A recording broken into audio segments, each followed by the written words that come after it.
আমি জল দিলাম, জলটা একটু বেশি দিলাম কেননা ফুটবে। আর নুনও আমি দিয়ে দিলাম, তার সাথে দিলাম চিনি দিলাম।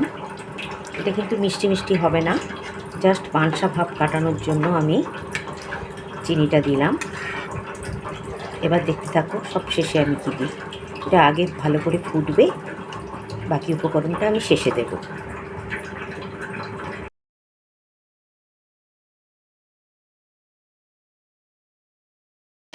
হ্যালো বন্ধুরা, ওয়েলকাম টু মাই চ্যানেল বিদিশার দিশা। আজকে আমি তোমাদের সবুজ মুগ ডালের এক অনন্য রেসিপি করে দেখাবো। দেখো, তার জন্য আমি এই সবুজ মুগ ডালটা আমি রাতে ভিজিয়ে রেখেছিলাম। সারা রাত ভেজানোর পরে আমি প্রেসারে সিটি দিয়ে নিয়েছি। একটা সিটিতে হয়ে গেছে, যেহেতু দানাগুলো মুগ ডালে নরমই হয়, আমি একটা সিটি দিয়ে নিয়েছি। এবার দেখো আমি এই সুন্দর রেসিপিটা কিভাবে বানাতে থাকি। সম্পূর্ণ নিরামিষ এই মুগটা, সবুজ মুগ আমি রান্না করব। তার জন্য দেখো আমি ছোট ছোট দুটো টমেটো কুচি করে কেটে নিয়েছি, আদা কুচি করেছি, কাঁচা লঙ্কা কুচি রেখেছি, গোটা কাঁচা লঙ্কা রেখেছি, আর একটু পনির রেখেছি। আর যেটা করেছি, আমি চালমগর ভিজিয়ে রেখেছি, আমি এটা কাঁচা লঙ্কা দিয়ে একটু পেস্ট করে নেব। চালমগরটা আমি বেটে নিয়েছি, তবে একদম মিহি করে কিন্তু চালমগরটা বেটো না, একটু অল্প দানা থাকবে, আমি সেই মতোই বেটে নিয়েছি।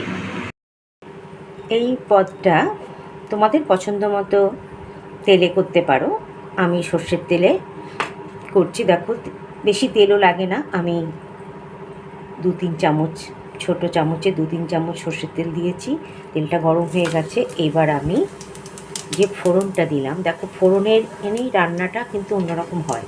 আমি 2টো শুকনো লঙ্কা আর অল্প রাঁধুনি আর জিরে দিলাম। ফোড়নের গন্ধেই কিন্তু রান্না বিভিন্ন রকম স্বাদ হয়। আমার গ্যাসের ফ্লেমটা একদমই কমানো আছে। আমি সুন্দর গন্ধ বেরোলে তারপর আমি অন্য মশলাগুলো দেব। দেখো আমার একটা স্মেল আসছে। এবার আমি আদা কাঁচা লঙ্কা একসাথে দিয়ে দেব।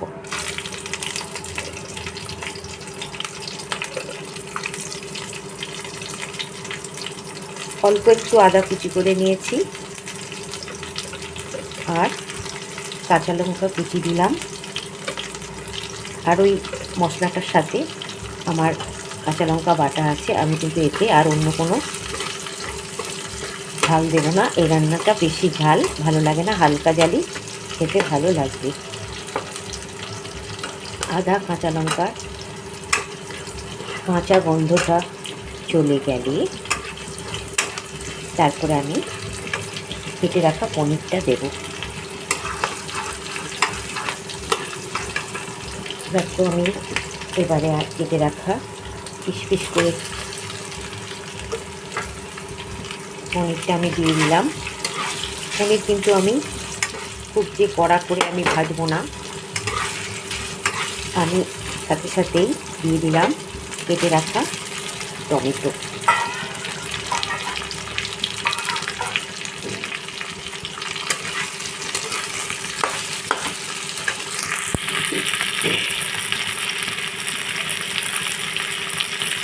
আমি অল্প নুন দিলাম যাতে টমেটোটা নরম হয়ে যায়, আর দিলাম অল্প হলুদ।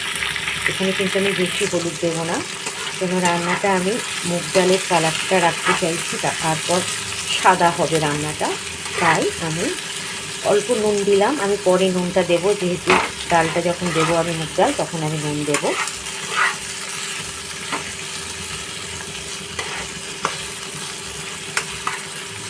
দেখো পনিরটা আমি বেশি ভাজবো না, আর টমেটোগুলো আমার নরম হয়ে গেছে।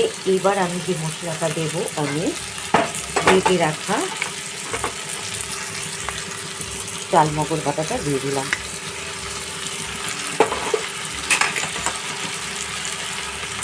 এটা কিন্তু খুব মিহি করে বাটা নয়, অল্প দানা থাকলে তো খেতে ভালো লাগবে।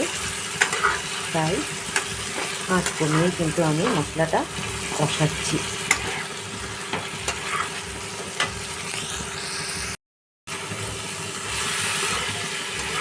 আমার চালমগরের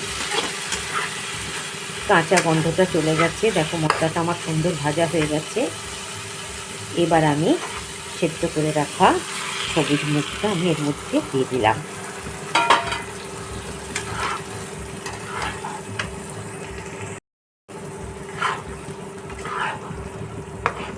পনির মশলা আমি সুন্দর করে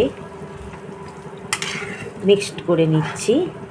এবার আমি পরিমাণ মতো জল দেব, নুন দেব। আমার মুগ পনির দেখো, আমি কিন্তু একদম এর কালারটা হলুদ না, সাদা সাদাই আছে। এবার আমি যেটা দেব একদম শেষে, তোমরা খেয়াল রাখো, আমি ধনেপাতা কুচি করে রেখেছি। ধনেপাতা কুচিটা আমি এখন দিয়ে দিলাম। আর আমি গ্যাসের ফ্লেম কিন্তু একদম কমিয়ে দিয়েছি। আমি 4-5 চামচ টক দই ফেটিয়ে রেখেছি, টক দইটা আমি দিয়ে দিলাম। তোমরা জানো টক দই কিন্তু ফোটালে, একদম হাই আঁচে ফোটালে কেটে যাওয়ার সম্ভাবনা থাকে। তাই আমি একদমই লো ফ্লেমে দইটা দিয়ে আমি হালকা আঁচে ফোটাবো। আমার একদম রেডি। এবার আঁচ কমিয়ে আমি মিনিট 2-3 আঁচ কমিয়ে ফুটে উঠলেই আমি আমার তৈরি মুগ পনির। এই মুগ পনির রুটি, লুচি, পরোটা, ফ্রাইড রাইস, তুমি ভাত যার সাথে খাবে ভালো লাগবে। তোমরা একবার করে দেখো, ভীষণ ভালো লাগবে।